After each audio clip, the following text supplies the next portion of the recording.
dapat disimpulkan bahwa kurikulum ini sejumlah kegiatan yang menimbulkan pengalaman peserta didik yang didapatkan di sekolah atau di luar sekolah. Sehingga kurikulum itu tidak hanya kita temui di sekolah, namun juga ada di mana-mana seperti di keluarga, gereja, dan masyarakat. Adapun macam-macam kurikulum yang pertama yaitu kurikulum sekuler, yaitu kurikulum yang diterapkan secara formal di sekolah. Yang kedua, kurikulum tersembunyi, yaitu kurikulum ini tidak tertulis namun muncul melalui sikap, nilai, budaya, dan lingkungan. Hal ini dapat ditemukan di sekolah maupun di gereja. Yang ketiga, kurikulum yang tidak diajarkan atau tidak direncanakan dalam pembelajaran, namun tetap membawa dampak terhadap peserta didik. Dan adapun fungsi kurikulum yang pertama bagi guru sebagai pedoman dalam kegiatan belajar mengajar, dan kedua bagi kepala sekolah sebagai pedoman dalam melakukan supervisi dan pengawasan. Yang ketiga bagi orang tua sebagai penentu panduan dalam bimbingan belajar anak di rumah. Yang keempat bagi masyarakat menjadi dasar untuk memberi dukungan pendidikan serta melalui komite sekolah. Yang kelima bagi siswa. Yang pertama yaitu penyesuaian di mana kurikulum menjadi alat untuk mengarahkan peserta didik agar memiliki sikap yang dapat menyesuaikan diri. Yang kedua yaitu interaksi di mana-mana, yaitu kurikulum menjadi alat untuk menghasilkan pribadi-pribadi yang utuh.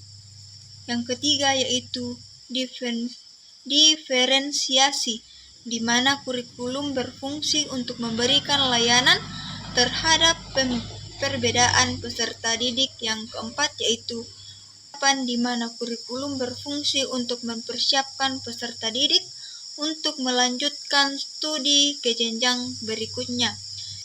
Yang kelima yaitu pemeliharaan, di mana kurikulum berfungsi untuk memberikan kesempatan kepada peserta didik untuk memilih program-program belajar sesuai dengan kemampuan yang diminati.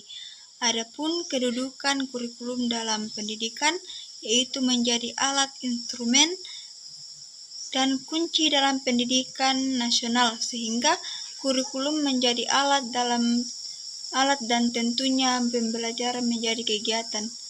Kurikulum menjadi alat dan tentunya pembelajaran menjadi kegiatan. Dan adapun landasan kurikulum yang pertama yaitu landasan filsafat atau filosofis. Landasan ini memiliki peranan penting dalam pengembangan kurikulum. Terdapat berbagai aliran filsafat milenialisme. Aliran ini menentukan pada keabadian yang lebih mementingkan pengetahuan yang berorientasi pada masa lalu atau dianggap absolut dari kegiatan sehari-hari. Bagian B, esensialisme. Aliran ini menekankan pada pengetahuan dan keterampilan yang harus berdaya, di mana aliran ini juga berorientasi pada masa lalu. Bagian C, eksistensi. Aliran ini menekankan bagaimana kita memperoleh pengetahuan tentang hidup dan makna hidup itu sendiri untuk memahami kehidupan orang, bahkan diri sendiri. Bagian D yaitu progresif.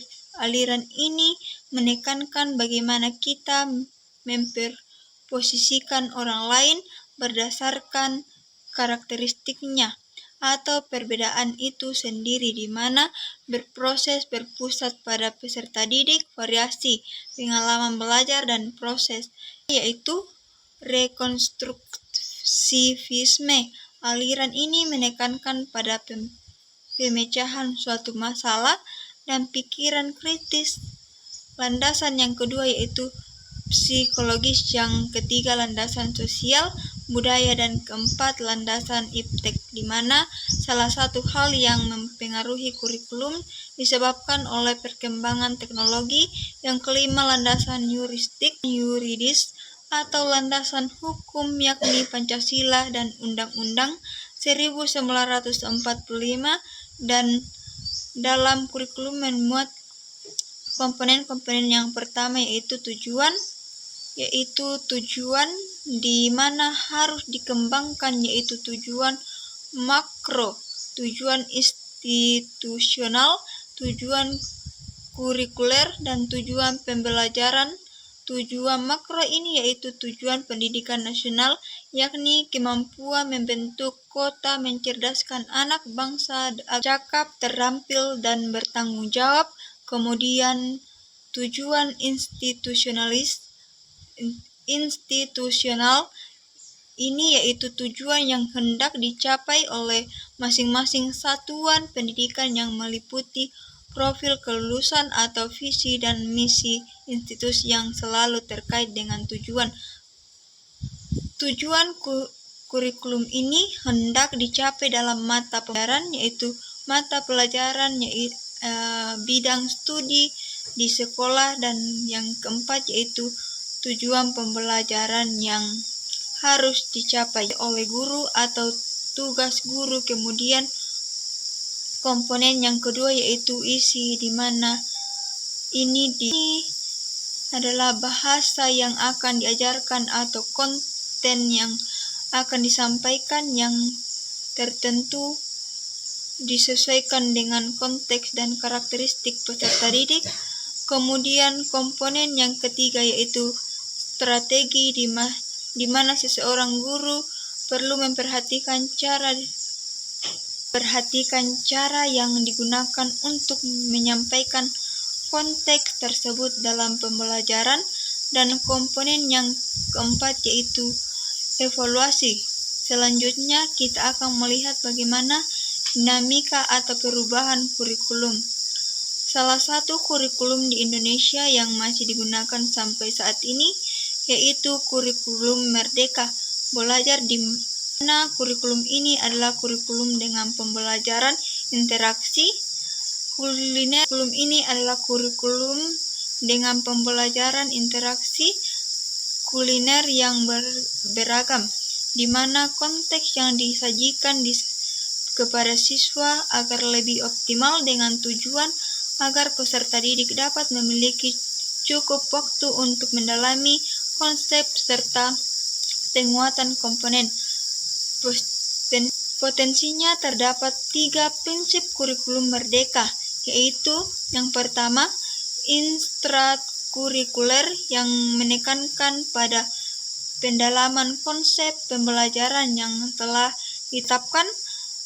Yang kedua yaitu ekstrakurikuler, di mana menekankan pada penguatan profil pembelajaran Pancasila, dan prinsip ketiga yaitu Pancasila, dan prinsip yang ketiga yaitu kurikuler, di mana menekankan pada keterampilan peserta didik.